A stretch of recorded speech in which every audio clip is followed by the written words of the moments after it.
Noong gabing yon, nakita ko ang matandang akala namin ay mahina na. Pero sa ilalim ng liwanag ng buwan, humiwalay ang kalahati ng katawan niya. At alam ko, hindi iyon tao. Magandang gabi mga kaibigan. Welcome sa panibagong yugto ng Aswang Confessions. Ang kwentong maririnig ninyo ngayon ay nagmula sa isang maliit na sitio sa Capiz. Isang lugar na tahimik sa umaga pero may itinatagong lihim sa gabi. Dito, may isang matandang kilala ng lahat bilang mabait at tahimik. Pero may isang bilin ang mga magulang sa lugar. Huwag siyang silipin kapag sumapit ang hating gabi.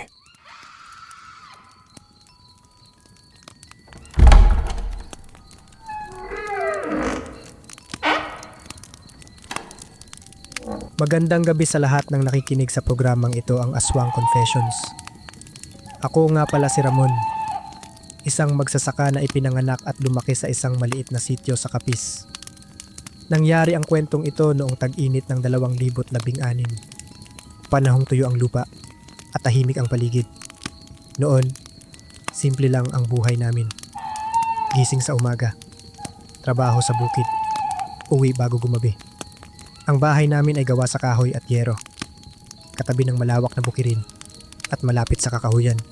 Sa umaga, ginigising kami ng tilaok ng manok at huni ng mga ibon. Sa tanghali, ramdam ang init ng araw at amoy ng tuyong damo. Sa gabi naman, kuliglig at hangin lang ang maririnig. Minsan may tahol ng aso sa malayo. Sa pinakadulo ng sitio nakatira ang isang matandang lalaki. Tahimik siya at bihirang magsalita. Tuwing umaga, nakaupo lang siya sa bangkong kahoy sa harap ng bahay niya. Minsan namimigay siya ng prutas sa mga bata. Kilala siya ng lahat bilang mabait at hindi palakibo. Pero may kakaibang pakiramdam ang lugar niya.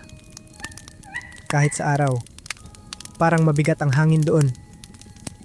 Walang batang naglalaro malapit sa bahay niya. At kapag tinatanong namin kung bakit, tahimik lang ang matatanda. Isang beses, sinabi ng lola ko, mabuti siya sa umaga, pero huwag niyong lapitan sa gabi. Kasama ko noon ang kaibigan kong si June, kapwa ko magsasaka. Madalas kaming magkwentuhan habang nagpapahinga sa bukid. Paulit-ulit naming napapansin na kapag dumadaan kami sa tapat ng bahay ng matanda sa hapon, biglang tumatahimik ang paligid. Wala kaming lakas ng loob na tanungin siya. At mas lalo kaming nag-ingat kapag papalubog na ang araw. Habang nakatigil kami ni June sa tabi ng daan, napansin kong mas lalong luminaw ang liwanag ng buwan. Pero imbes na gumaan ang pakiramdam, lalo lang akong kinabahan. Parang masyadong malinaw ang lahat.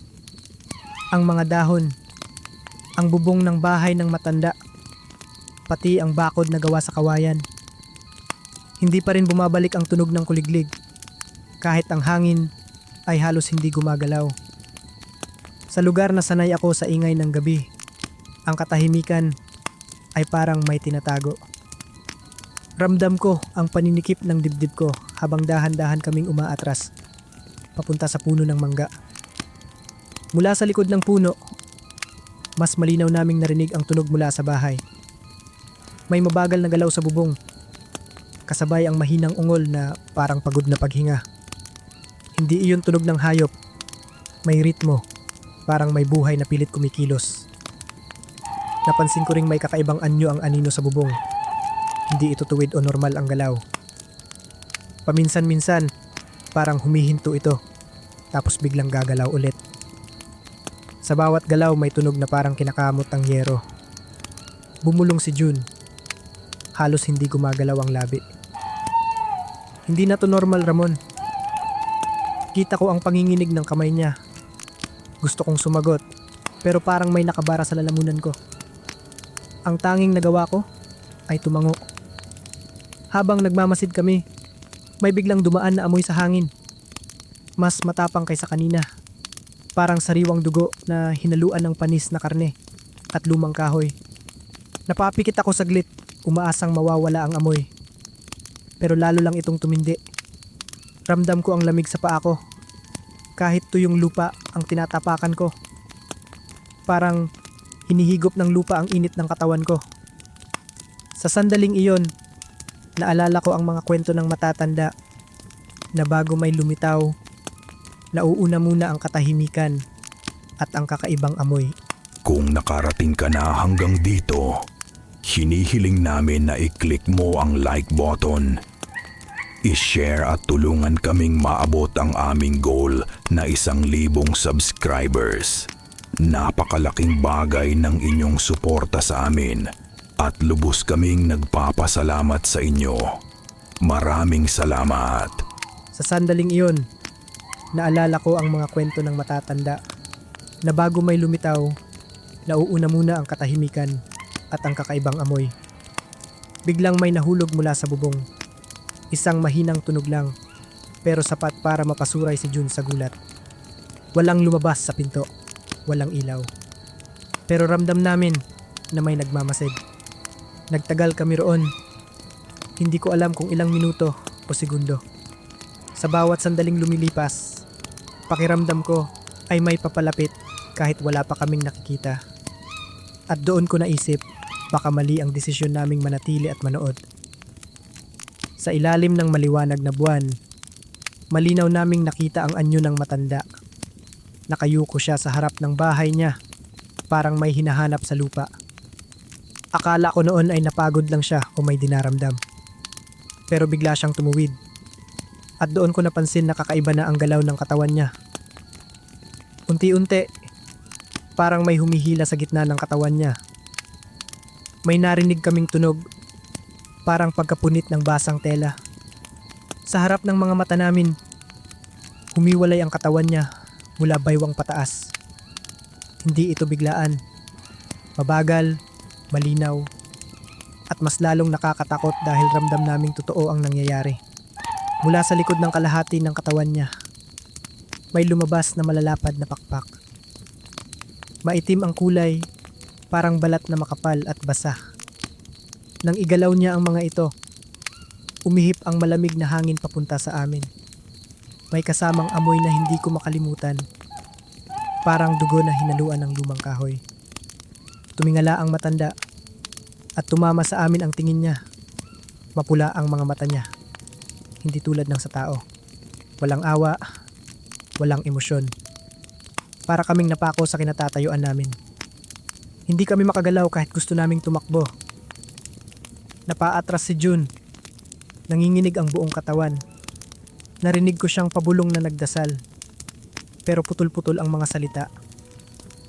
Ako naman, gusto kong sumigaw para humingi ng tulong, pero walang tunog na lumabas sa bibig ko. Parang may humahawak sa dibdib ko at pinipigilan akong huminga ng maayos. Unti-unting umangat sa lupa ang kalahati ng katawan ng matanda. Malakas ang hampas ng pakpak niya at sa bawat galaw ay lalong lumalamig ang hangin. Hindi siya nagmadali. Parang sinasadya niyang ipakita ang anyo niya bago tuluyang umalis. Nang tuluyan siyang lumipad pataas at palayo, naiwan sa lupa ang ibabang bahagi ng katawan niya. Nakahandusay lang ito sa harap ng bahay, walang galaw, parang walang buhay. Doon ko naramdaman ang matinding takot dahil alam kong ang nakita namin ay hindi panaginip at hindi gawa ng isip lang. Tumakbo kami pa uwi ni Jun nang hindi na lumilingon. Hindi na namin inisip ang daan o ang mga bato sa lupa. Ramdam ko ang matinding sakit sa dibdib, parang may nakadagan. Basa ng malamig na pawis ang likod ko at nanginginig ang mga kamay ko hanggang makarating kami sa bahay. Buong gabi akong hindi nakatulog. Kahit nakahiga ako, pakiramdam ko may nakamasid. Tuwing gagalaw ang mga dahon sa labas o tatahol ang aso, bigla akong napapabangon. Ayaw kong pumikit dahil sa tuwing ipipikit ko ang mata ko, bumabalik ang larawan ng pakpak at ng katawan na humiwalay sa dilim. Kinabukasan, nakita namin ulit ang matanda. Umaga noon, maliwanag ang araw. Nakaupo siya sa bangko. Hawak ang tasa ng kape at nakangiti sa mga dumadaan. Parang walang nangyari. Walang bakas ng dugo. Walang bakas ng kakaiba. Nang tumingin siya sa amin, tumango lang siya. At doon mas lalo akong kinabahan. Simula noon, hindi na kami dumaan sa lugar niya kapag gabi. Mas pinili naming umuwi ng maaga kahit mapalayo ang lakad. Natutunan ko na hindi lahat ng tahimik ay ligtas. At hindi lahat ng mabait sa umaga ay ganoon pa rin sa dilim. Hanggang ngayon, kapag may nagsabing mabait siya, lagi kong tinatanong sa isip ko, sa anong oras? Mga kababayan, ang bangungot na ito ay nagwakas sa dilim. Ngunit ang kasamaan, laging naghahanap ng sisidlan. Ako po si Kuya Boy at ito ang Aswang Confessions. Kung nagustuhan ninyo ang kwentong ito, huwag kalimutang mag-like, mag-share at mag-subscribe sa aming channel. I-click na rin ang bell icon para lagi kayong updated sa mga susunod na nakakakilabot na kumpisal. At huwag kalimutan, kahit sa tahimik na bukirin o sa ilalim ng buwan, minsan ang dilim ay may lihim na kaakibat.